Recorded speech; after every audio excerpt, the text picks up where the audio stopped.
भारत माता की। अरे ऐसे नहीं भाई, मोदी जी दिल्ली में है, उनको आवाज सुनाई देनी चाहिए।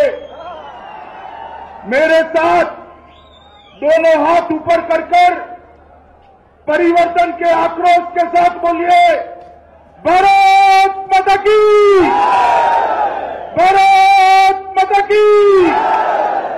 मंच पर उपस्थित भारतीय जनता पार्टी के प्रदेश अध्यक्ष और जिनके नेतृत्व में कर्नाटक में फिर से भारतीय जनता पार्टी की सरकार बनने जा रही है, ऐसे श्रीमान येदियुरप्पा जी, भाजपा के प्रमुख नेता और केंद्रीय मंत्री श्रीमान अनंत Kumar ji, Shrimati Nirmala ji, Sadanand Gowda ji, Shriman Ramesh ji, P Muralidhar Rao ji, Jagadish Shettar ji, Shri R Ashok ji, Shri K Eshwarappa ji, SP Singh Baghel ji, Pralhad Joshi ji, Siddeshwara ji, Shri CT Ravi जी, शोभा जी, श्री अरविंद लिंबावली जी, और आज कर्नाटक के कोने कोने से आए हुए पिछड़ा वर्ग के प्यारे भाइयों और बहनों, आज मैं अभी अनंत कुमार जी नगाड़े का वर्णन कर रहे हैं कि नींद को उड़ाने के लिए नगाड़ा होता है, युद्ध को शुरू करने के लिए नगाड़ा होता है और शपथ के लिए भी नगाड़ा होता है। मगर अभी जो नगाड़ा बजाया गया है, एक कांग्रेस सरकार की कोफिन पर अंतिम कील ठोकने के लिए नगाड़ा बजाया गया। ಅನಂತ್ ಕುಮಾರ್ ಅವರು ಹೇಳ್ತಾ ಇದ್ರು, ನಾವು ನಿದ್ದೆಯಿಂದ ಎಬ್ಸೋದಕ್ಕೂ ಕೂಡ ನಗಾರಿ ಹೊಡಿತೀವಿ, ನಾವು ಯುದ್ಧ ಶುರು ಮಾಡೋದಕ್ಕೂ ಕೂಡ ನಗಾರಿ ಹೊಡಿತೀವಿ, ನಾವು ಶಪಥ ಯಡಿಯೂರಪ್ಪನವರು ಶಪಥ ತೆಗೆದುಕೊಳ್ಬೇಕಾದ್ರೂ ಕೂಡ ನಗಾರಿ ಹೊಡಿತೀವಿ. ಆದ್ರೆ ಈಗ ಹೊಡೆದ ನಗಾರಿ ಕರ್ನಾಟಕದ ಕಾಂಗ್ರೆಸ್ ಸರ್ಕಾರದ ಶವಪಟ್ಟಿಗೆ ಮೇಲೆ ಅಂತಿಮ ಮೊಳೆ ಹೊಡೆದಕ್ಕೆ ಕೂಡ ನಗಾರಿಯನ್ನು ಹೊರಟು. मित्रों, इस कर्नाटक की महान जनता ने 2014 में 28 में से 17 सीट देकर नरेंद्र मोदी जी को प्रधानमंत्री बनाने का काम किया है। 2014ರಲ್ಲಿ ತಮ್ಮೆಲ್ಲರ ಆಶೀರ್ವಾದದಿಂದ ಕರ್ನಾಟಕದ ಮಹಾಜನತೆ 28 ಲೋಕಸಭಾ ಸೀಟುಗಳಲ್ಲಿ 14 ಲೋಕಸಭಾ ಸೀಟು ನರೇಂದ್ರ ಮೋದಿ ಅವರನ್ನ ಪ್ರಧಾನಮಂತ್ರಿಗಳಾಗಿ ಮಾಡಿದ್ದೀರಾ. मित्रों, जब हम प्रचार के लिए आए थे मोदी जी की अगुवाई में, तब हम कहते थे कि हम इस देश से भ्रष्टाचार को उखाड़ कर फेंक देंगे। ಆವಾಗ ನಾವು ಮೋದಿಯವರು ನಾವೆಲ್ಲ ಪ್ರಚಾರಕ್ಕೆ ಬಂದಾಗ ನಾವು ನಿಮಗೆ ಭರವಸೆ ಕೊಟ್ಟಿದ್ವಿ, ನೀವು ನಮಗೆ ಅಧಿಕಾರವನ್ನ ಕೊಟ್ರೆ ಈ ದೇಶದಿಂದ ಭ್ರಷ್ಟಾಚಾರವನ್ನ ಬುಡಸಹಿತ ಕಿತ್ತು ತೆಗೆದು ಹಾಕ್ತೇವೆ ಎನ್ನುವಂತ ಮಾತನ್ನ ಹೇಳಿದ್ವಿ. और आज मुझे कहते हुए गर्व है, कल 2.5 साल समाप्त हो गए नरेंद्र मोदी सरकार को, हम पर हमारे विरोधी भी भ्रष्टाचार का एक भी आरोप नहीं लगा सकते। 2.5 ವರ್ಷ ಆಗೋಯ್ತು ನರೇಂದ್ರ ಮೋದಿ ಅವರ ಆಡಳಿತ ಬಂದು.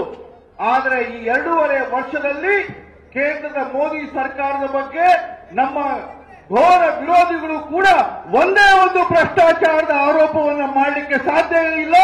ಆ ರೀತಿಯ ಪಾರದರ್ಶಕ ಆಡಳಿತವನ್ನು ನಾವು ಕೊಟ್ಟಿದ್ದೇವೆ. मित्रों, भ्रष्टाचार और काला धन दोनों का चोली दामन का साथ होता है।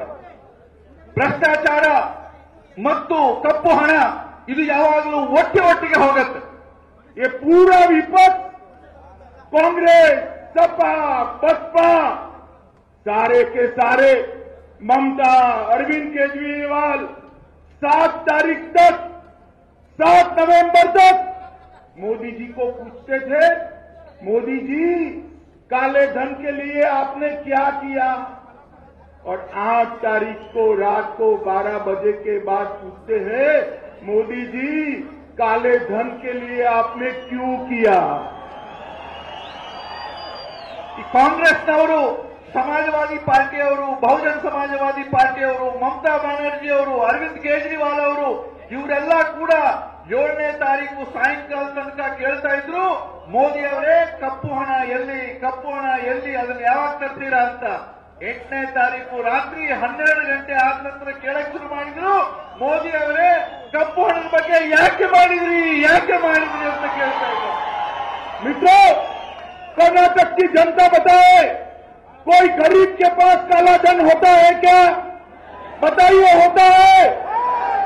मित्रों, दुख उनको होता है जिनका काला धन गया है। आप देखिए, कांग्रेस के नेता ये राहुल गांधी, सपा, बसपा, ममता, केजरीवाल, सारे के चेहरों पर से चमक उड़ गई है, रातों की नींद हराम हो गई है। ನನ್ನ ಸ್ನೇಹಿತರೆ, ಯಾವುದಾದ್ರೂ ಬಡವನ ಕಡೆ ಕಪ್ಪು ಹಣ ಇರುತ್ತಾ? ಕಪ್ಪು ಹಣ ಇರುತ್ತಾ? ಬಡವರ ಕಡೆ ಕಪ್ಪು ಹಣ ಇರಲ್ಲ. ಆದ್ರೆ ಯಾವ ಶ್ರೀಮಂತರ ಕಡೆ ಕಪ್ಪು ಹಣ ಇರ್ತಾ ಇತ್ತು. ಆ ಕಪ್ಪು ಹಣ ಇವತ್ತು ಹೊರಟೋಗಿದೆ. ಎಷ್ಟರ ಮಟ್ಟಿಗೆ ಅಂತಂದ್ರೆ, ರಾಹುಲ್ ಗಾಂಧಿ ಇರಬಹುದು, ಮಮತಾ ಬ್ಯಾನರ್ಜಿ ಇರಬಹುದು, ಕೇಜ್ರಿವಾಲ್ ಇರಬಹುದು, ಸಮಾಜವಾದಿ ಪಾರ್ಟಿ, ಬಹುಜನ ಸಮಾಜವಾದಿ ಪಾರ್ಟಿಯವರು ಇರಬಹುದು, ಅವರ ನಿದ್ದೆ ಹೊರಟೋಗಿದೆ. ನಿದ್ದೆ ಅಷ್ಟೇ ಅಲ್ಲ, ಅವರ ಮುಖದ ಮೇಲಿನ ಕಳೆ ಕೂಡ ಹೊರಟೋಗಿದೆ. और मित्रों, स्थिति कैसी हुई है? जैसे बहुत बड़ी बाढ़ आती है, बीच में एक वटवृक्ष बच जाता है, तो वो वटवृक्ष पर सांप भी चढ़ जाता है, नेवला भी चढ़ जाता है, बिल्ली भी चढ़ जाती है, चूहा भी चढ़ जाता है। और सांप नेवला को नहीं मारता, नेवला सांप को नहीं मारता, बिल्ली चूहे को नहीं खाती, चूहा बिल्ली से नहीं डरता।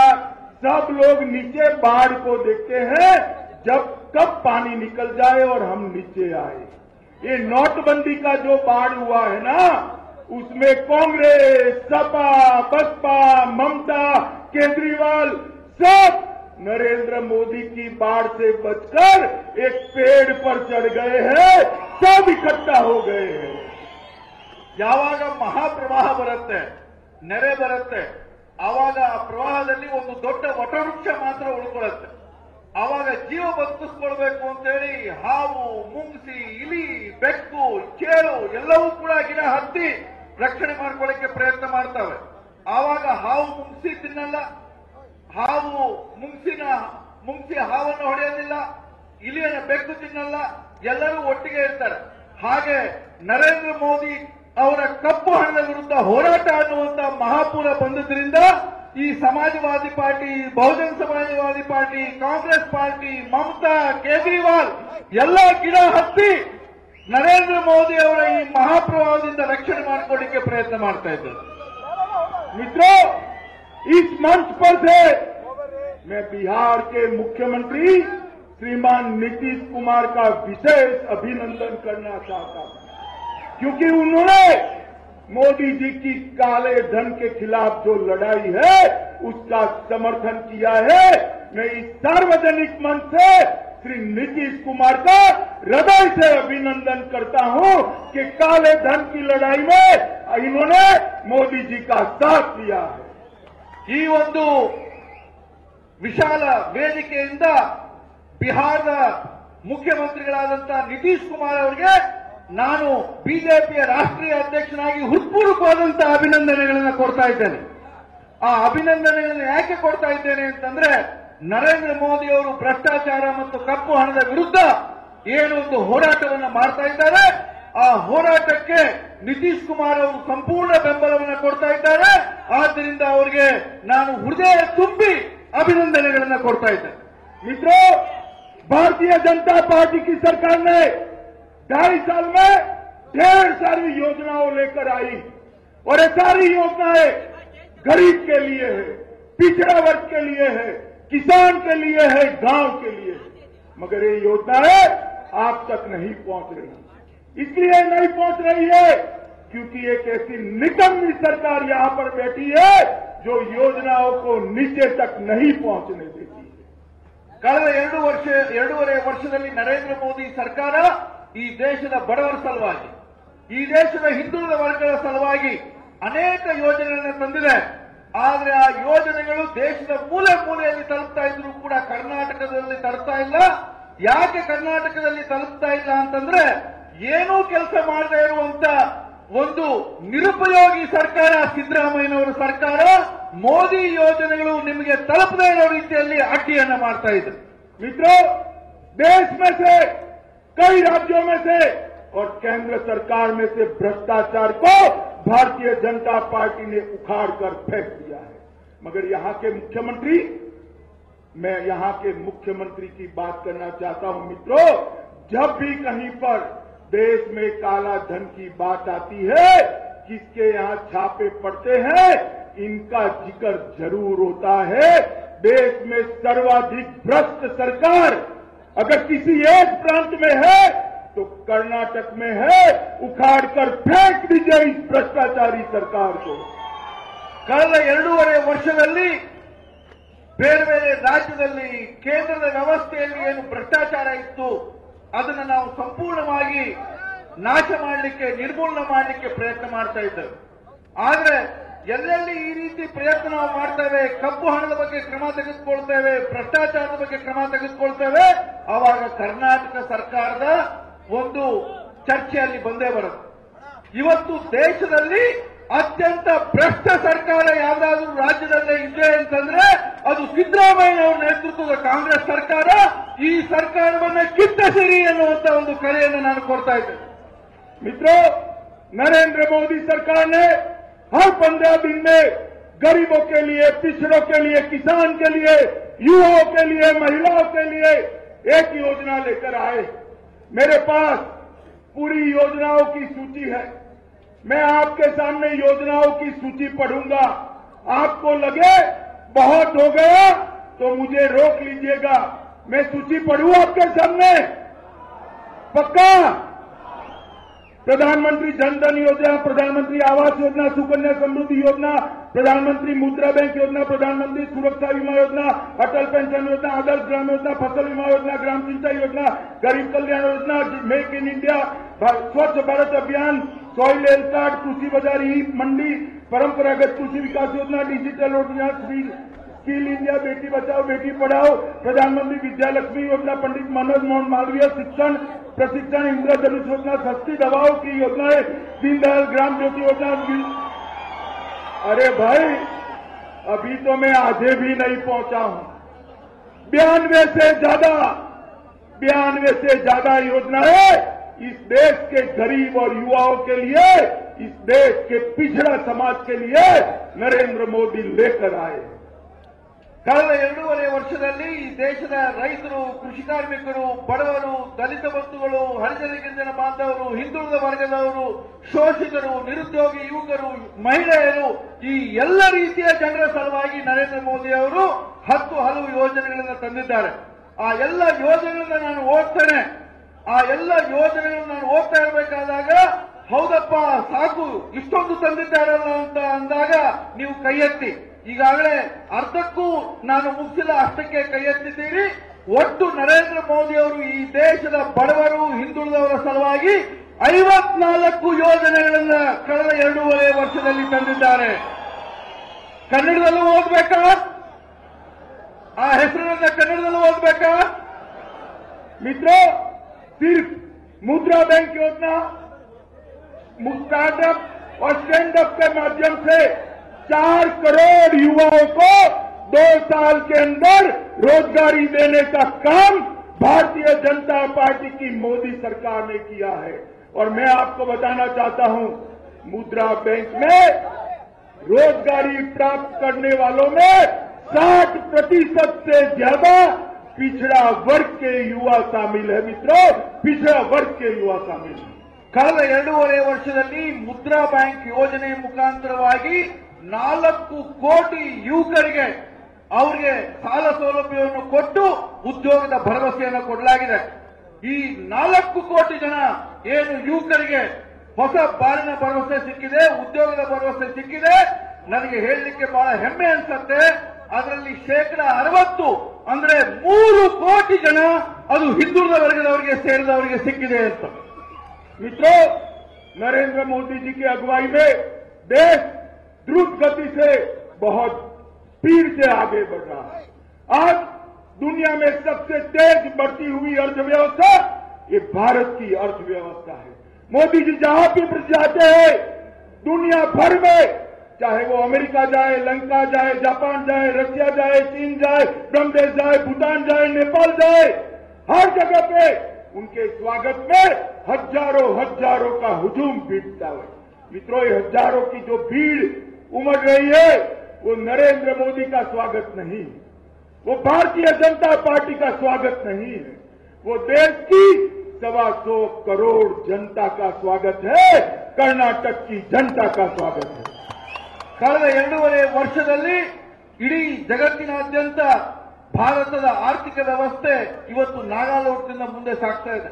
ನರೇಂದ್ರ ಮೋದಿ ಅವರು ಜಗತ್ತಿನಾದ್ಯಂತ ಎಲ್ಲೆಲ್ಲಿ ಪ್ರವಾಸ ಮಾಡ್ತಾ ಇದ್ದಾರೆ, ಅದು ಅಮೆರಿಕ ಇರಬಹುದು, ಯುರೋಪ್ ಇರಬಹುದು, ಇಂಗ್ಲೆಂಡ್ ಇರಬಹುದು, ಜಪಾನ್ ಇರಬಹುದು, ರಷ್ಯಾ ಇರಬಹುದು, ಪ್ರತಿಯೊಂದು ದೇಶದಲ್ಲಿ ಕೂಡ, ಪ್ರತಿಯೊಂದು ರಾಜಧಾನಿಯಲ್ಲಿ ಕೂಡ ಸಹಸ್ರ ಸಂಖ್ಯೆಯಲ್ಲಿ ಅವರ ಸ್ವಾಗತ ಆಗ್ತಾ ಇದೆ. ಇಲ್ಲಿನೂ ಕೂಡ ನೀವು ಲಕ್ಷಾಂತರ ಸಂಖ್ಯೆಯಲ್ಲಿ ಸ್ವಾಗತವನ್ನು ಮಾಡ್ತಾ ಇದ್ದಾರೆ. ನೀವು ಸ್ವಾಗತ ಮಾಡ್ತಾ ಇರೋದು ಕೇವಲ ನರೇಂದ್ರ ಮೋದಿ ಅವರನ್ನಲ್ಲ, ನೀವು ಕೇವಲ ಸ್ವಾಗತ ಮಾಡ್ತಾ ಇರೋದು ಕೇವಲ ಭಾರತೀಯ ಜನತಾ ಪಾರ್ಟಿಯನ್ನಲ್ಲ, ಇಡೀ ಜಗತ್ತಿನಾದ್ಯಂತ ಇವತ್ತು ಸ್ವಾಗತ ಆಗ್ತಾ ಇರೋದು ಭಾರತದ 125 ಕೋಟಿ ಜನರ मान सम्मानಕ್ಕೆ ಇವತ್ತು ಸ್ವಾಗತ ಸಿಗ್ತಾ ಇದೆ.